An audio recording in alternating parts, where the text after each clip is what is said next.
Madam Speaker, I can't but feel a sense of tragedy of the moment that is before us. You know, what we have here is a gentleman who came from Slovenia, which is the country of my parents' origin, with nothing in his pocket, was given $5 in Quebec, was given $2 in Toronto. He started out with $7, 7 lousy bucks, and through true grit, brought a ship over in 1975, the Jadran from Yugoslavia, and it was the Palais Royal of the central Toronto waterfront. There were a crew of 16 and 4 passengers. Frank was one of them, Toronto Harbor Master Captain Mann, and 2 of my relatives from back home.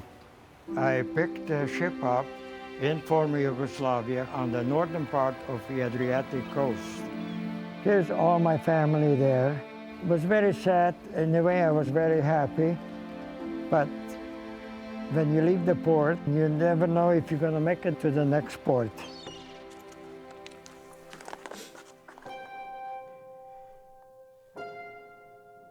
We head right into northern Atlantic. The first 2 days was beautiful. Was great. We're walking on the bridge, and yeah, it was great. We have to stop in Azores for some more water and fuel before we went across the ocean. That's where you maxed out your credit card, wasn't it? Yeah. After we left Azores, we expect some storms, but not as bad as we really had. It was brutal. If you look out here, you see the length of the bow out there.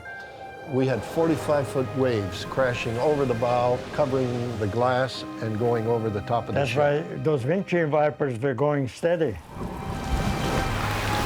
Most of the crew were sick, but I guess John was the only one that wasn't. Yeah, I couldn't afford to get sick. Okay. Yeah.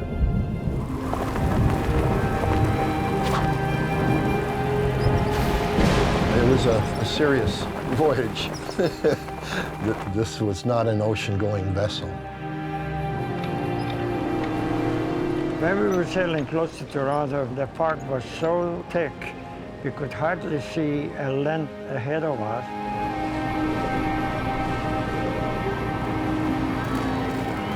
The media, television people, everybody were waiting for me here. They were anxious to have me in the harbor to get some activities going.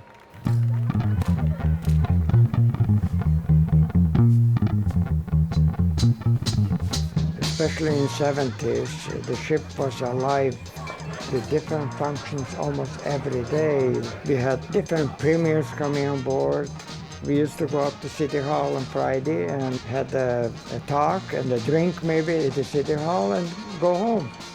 It was like a second home for me.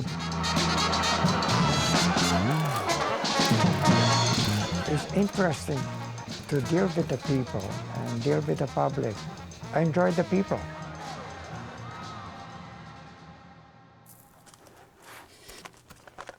Here's a nice shot of the Normac before I brought Jadron in. That was my original boat, my first boat. I was operating 2 ships, the Normac for regular lunch and dinner, and the Jadron at that time was just for private parties.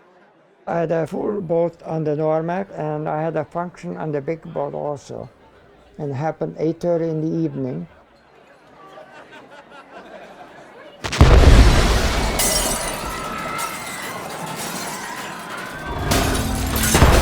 The Tyrian just came in and ran the boat.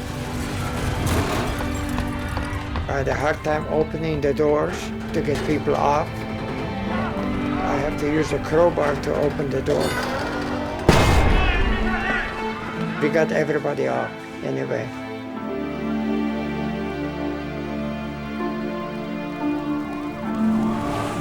She was down under for 6 years. I hire my own divers, I hire my own cranes, and I raise her on my own. 8 years in court, my lawyer fees was just unbelievable. The insurance didn't pay me enough for recovery. I was a big loser. I was one of the summer students that helped to renovate that boat, and I can remember working morning, noon, and night, and John Letnik, who is here today, would stay all night and work all night and basically sleep every second day. In this industry, we experience all the time ups and downs. But you have to take them all. You have to adjust as quickly as you can, because otherwise the time passes on and you fell behind.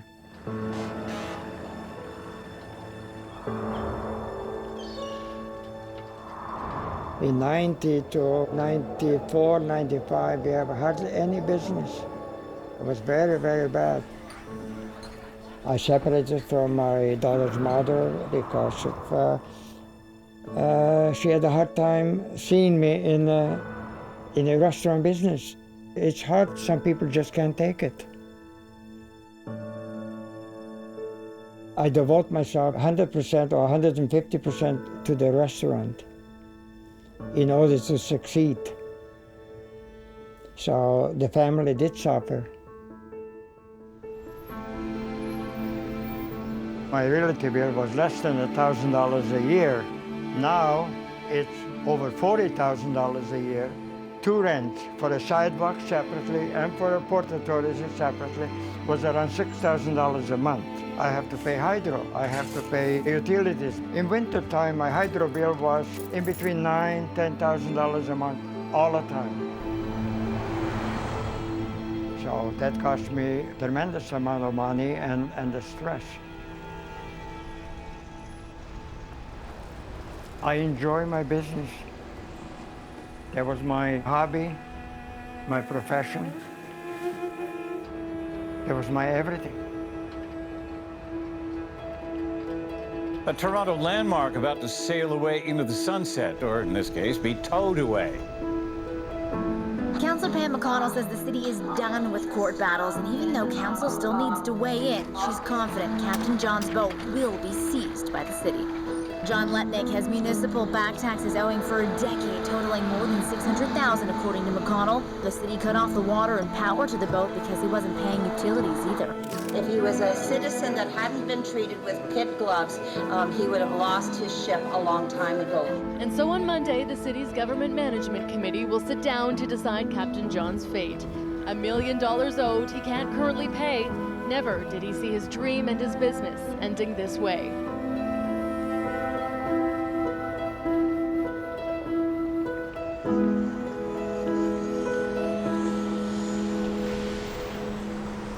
In the last few weeks, I had quite a few break-ins. Here's a raccoon. He climbed up the ladder. I had decorations of the empty lobster shells.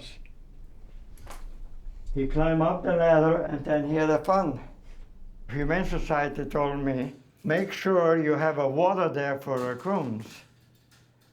How can I have a water there for raccoons? I don't have a water for myself. Okay.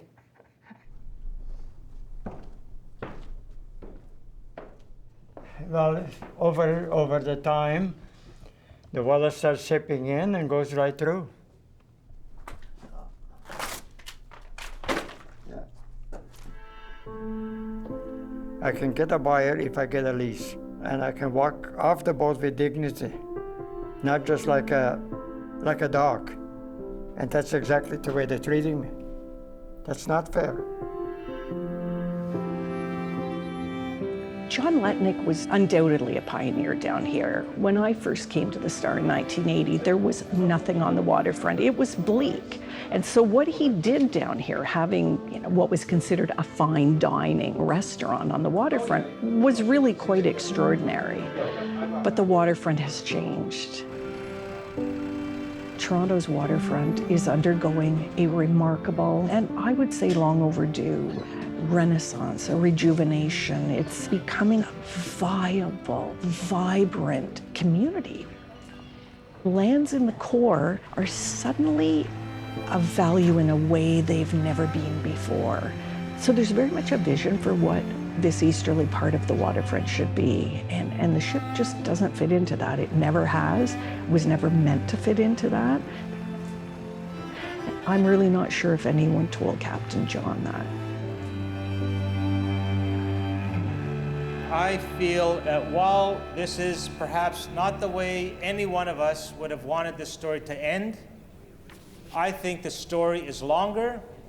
I know the taxman always gets his money, and yet there is something sad in the fact that we are losing this iconic structure that we've had on the waterfront for the last 40 or so years. I think part of it is a catch-22. He can't sell the boat unless he has a place, and there is no place. The boat needs now to be moved so that others can come down to this terrific waterfront, but it would be wrong if we didn't acknowledge where it all began. Thank you. Okay, thank you. Let's vote. Deputy Mayor Kelly, please. Councillor Carroll, Councillor Thompson. Councillor Crawford, please. The item as amended carries 31-3. Okay. Members, it's 20 after 4. We have 6 items left. Okay. Does anybody have any quick releases? There's some. Councillor Fletcher? We have a very quick release. It's not the end of me yet. I guess the way I see it, the worst are coming. A lot of people think Captain John was a freeloader. I pay 2 rents and the realty taxes. I don't have any realty. What would it mean to Boat is moving. This building here, City Hall has a structure. I don't have it. Do you understand what council decided today? Yes. What did they decide? Absolutely nothing. It's just they want to recognize me as a contributor to the harbor, to the waterfront, Right. in early days. That's what all they have decided. Right. No, but I think they also decided something in camera. That's what I understand. What the councillor told us just now is the end result is most probably be that he loses his ship on the waterfront. There's a court process, and that's the way the city has decided to proceed. I have no idea what that's the first time I heard those things. Oh, okay. Yeah. Well, he's basically saying that the court is going to be the court is going to take your ship. He just kept thinking if he would fight a little harder and a little longer, people would stop and give up. But at some point, a council can't ignore, $1 million debt. Captain John has to really decide. Is he going to allow for his name to be honored, or is he just going to fight for the rest of his life?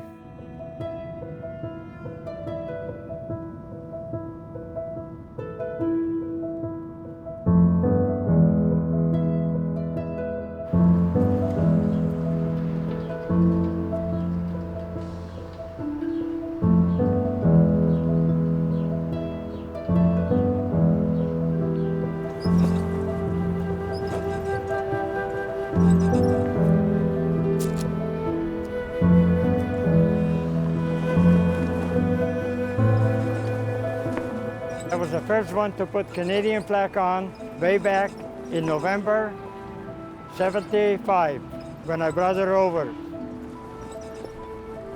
That's maybe the last time I changed the flags on the yacht run.